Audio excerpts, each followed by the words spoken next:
Hello again, everybody. I'm the Dude5, back with another video. Today, I am going to be giving my official review of Middle-earth: Shadow of War, tying in some elements of Shadow of Mordor as well for my review and opinions of that game, because they kind of tie in, because they're both a part of the same relative series here.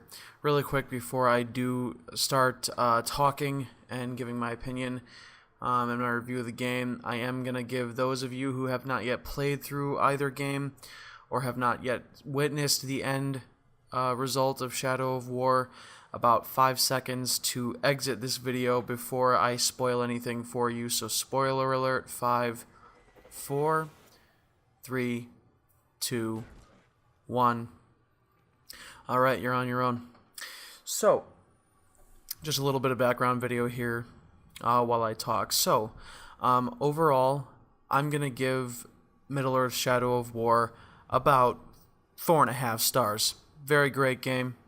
I was thoroughly entertained while playing it. It's a vast improvement over Shadow of Mordor.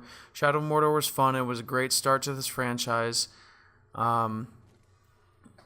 However, each of the character encounters, the boss encounters in this game in Shadow of War were greatly improved upon, especially the final fights and the whole fortress capturing. There was they introduced a loot-based system for gear in this game, which I loved, and that seemed to be the popular choice for a lot of games lately. So I think that's why Monolith and everyone decided to go with that. So I like the fact that they introduced a loot-based system. It made the hunt for better gear and better, stats and abilities more entertaining, more fulfilling. There was microtransactions in this game, but you really didn't. There really wasn't the feel or the need to have to try to pay to win. Really at all. So, however, I do kind of have a problem with the fact that at the end, when you complete the final mission of the campaign, you have to go through 10 stages of very difficult fortress defending missions before you can actually see the final cutscene of the game itself, and before you can figure out, in the end, what ended up happening to Talion and what part did he ultimately play in the end of Middle-earth, before and after the War of the Ring. So as you guys saw in the final video in part 13, Talion was betrayed ultimately by Celebrimbor and Eltariel, who ended up becoming Celebrimbor's vessel in the end to face off against Sauron.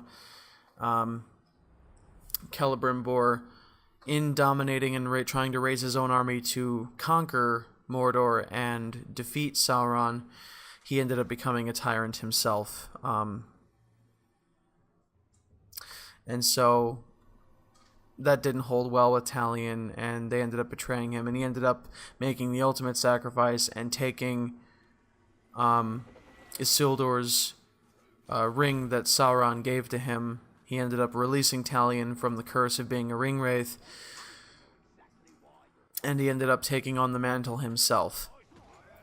And he ended up taking Minas Morgul, and for decades through the Shadow Wars, they show it, obviously fighting and defending constantly. Through the Shadow Wars, you find out that for decades, for about 60 years, because after the events of The Hobbit, the One Ring finds its way to Bilbo and back to the Shire, and then 60 years go by, and then the events of The Lord of the Rings happen. So, and I think most of you can already kind of see where I'm going with this, but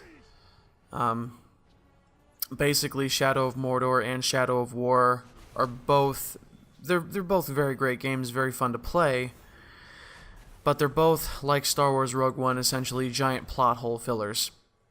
Because if Sauron had ended up surviving, because the One Ring survived, then, why did he wait 60 years to launch his war upon Middle-earth for the War of the Ring?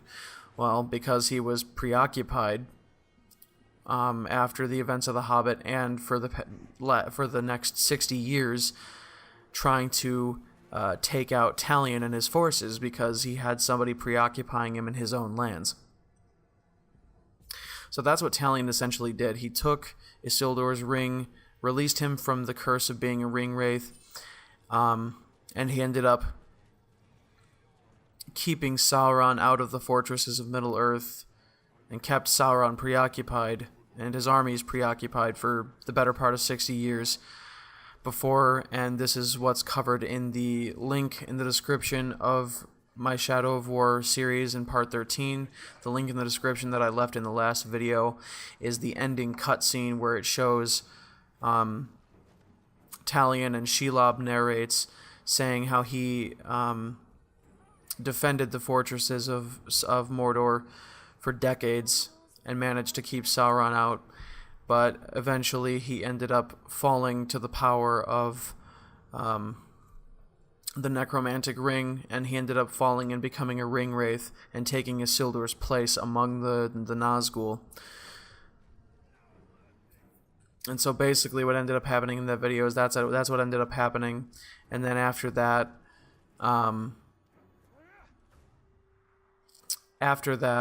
is when Sauron finally launched his war upon Middle-earth and the events of Lord of the Rings take place. And then once Frodo and Sam destroyed the ring, that's when Talion and all the other Nazgul finally died, and Talion was finally able to die and find peace and, lay down his armor and arms and just walk off into the sunset, essentially.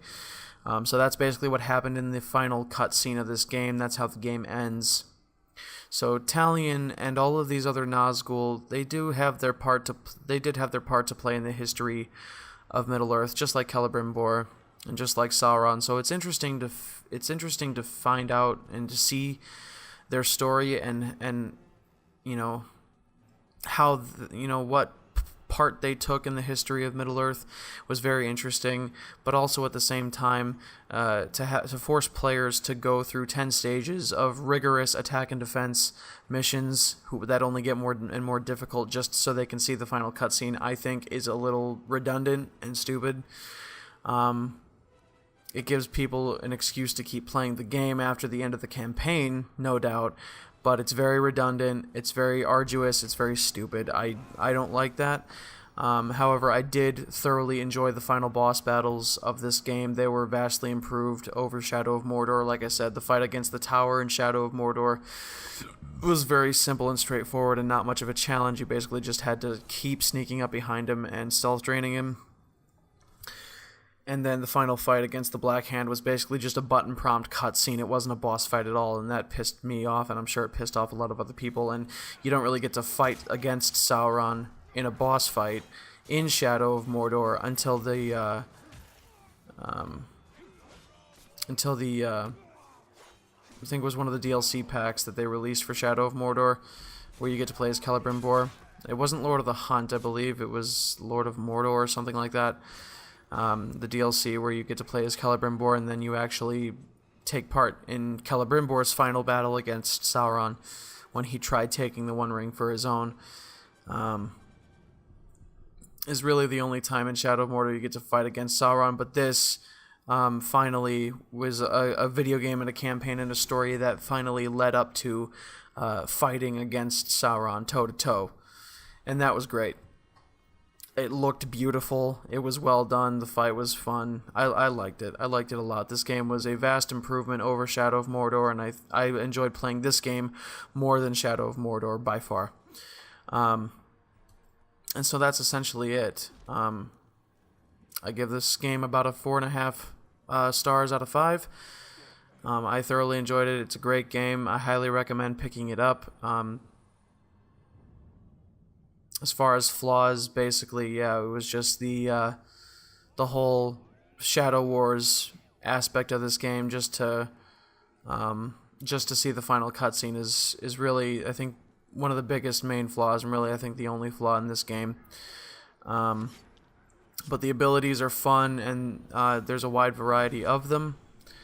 You can lay out, Talion as a character. You can, choose whichever kind of fighting style or that you want. You know, the abilities give you a wide selection to choose from to play Talion how you want to play him.